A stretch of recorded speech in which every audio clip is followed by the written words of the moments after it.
Hi, how are you? You okay, mate? I'm good.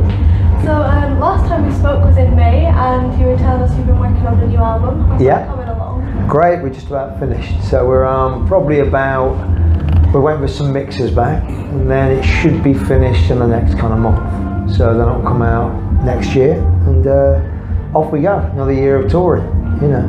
So you've got a few live dates lined up for this year. Which ones are you doing? We're doing Your Best Asking Him this one, yeah. What are we doing? We don't have a great, not a lot this year really, because we're waiting to kind of till the record comes out next year. So obviously we've been out this weekend doing where are we now? Derby. Rock and Blues. Rock and Blues. Yeah. We've got Cambridge Rock Festival next week, and then we're doing another festival in Chepstow, aren't we, at the end of August? Yeah. Castle. And we're doing a warm up for that down the road from here, sort of Ashfield. Yeah. Just sold out. It has, yeah. And then we've got some gigs in Spain in November, and we've got Paris. A couple of German festivals. Yeah. In fact, we've got quite a lot actually. Yeah, we have got loads. Yeah. It's all right, you come and join in the interview. So we've got a couple of German festivals, and we might have a few gigs in France and Belgium. Yeah, just waiting to confirm them, but there's a few. Just a few little things dotted around, but next year will be the big hit. So does that mean we might be seeing a world tour next year? Looks like it. That's what we got planned. You know, we're possibly trying to a new continent. Or yeah, definitely. And we're trying to spread the net a bit wider, places we haven't been to before. And every time we do, we kind of went to Greece for the first time this year and played and sold the show out, and we got a Greek fan club that we never knew we got.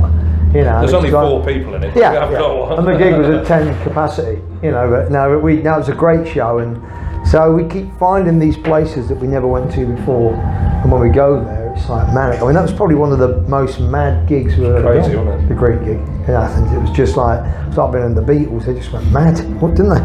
You know, that was great. You know, absolutely. So do you feel you're in high demand in other countries?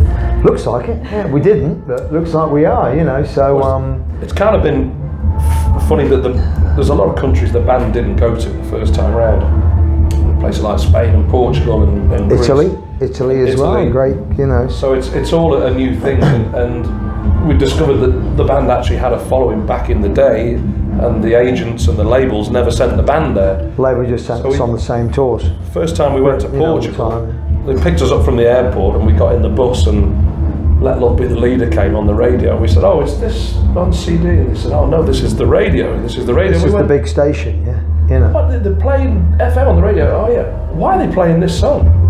It was a hit in Portugal. And we're like, never even knew. And they go, you play tonight. Whoa. We're like, no. Shit. So the one hit we'd had in Portugal, we never even played. So we kept finishing songs, bam, and they go, whoa, the whole crowd is like, no. And the promoters couldn't believe that we didn't know, and that we didn't know the song. Yeah. Which is why I never played it once, did they? Well, it was a single, wasn't it, after Indiscreet, just to keep the thing rolling, you know. So, but this is what happened when we were with CBS. We used to get sent off on basically touring the same kind of territories, and there were all these other ones that were picking up on the records that we never even knew about. So now that we're 100 years old, we're discovering that we're actually bigger in other places that we never even knew we were. So we're now going there, which is great, you know. So a question for Jim. I know a lot of FM fans have kind of noticed the respectful way you play the guitar riffs that Chris Overland first laid down. Is that something you're quite conscious of? And it's just because he can't play them, so.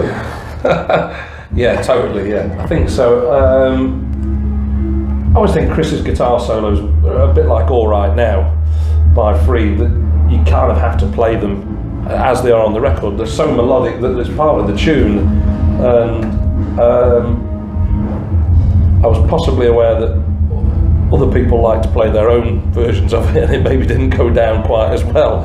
So I don't know really.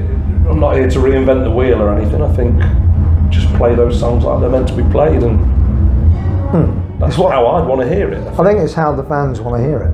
Yeah. You know, they don't, you know, although it's a different band, and this is the longest running kind of lineup of FM we've ever had now, but you know, I think those songs, that era, I mean, especially in other territories like Spain and Portugal, they're obsessed First 2 albums with Indiscreet and Top It Out. I mean, like, they just want, basically would like to hear us play those 2 albums 15 times at a gig. That's what they want. They love it, you know.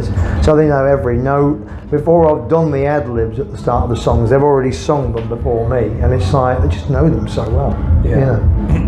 So do you have a message for your fans? Yeah, just thanks for being patient. We've not done too much this year, but next year's going to be a big year, isn't it? Yeah. So new album, which we're really proud of. It's sounding great. So, you know, that'll be sort of maybe spring next year, and then a year of touring everywhere, and then we'll just keep going.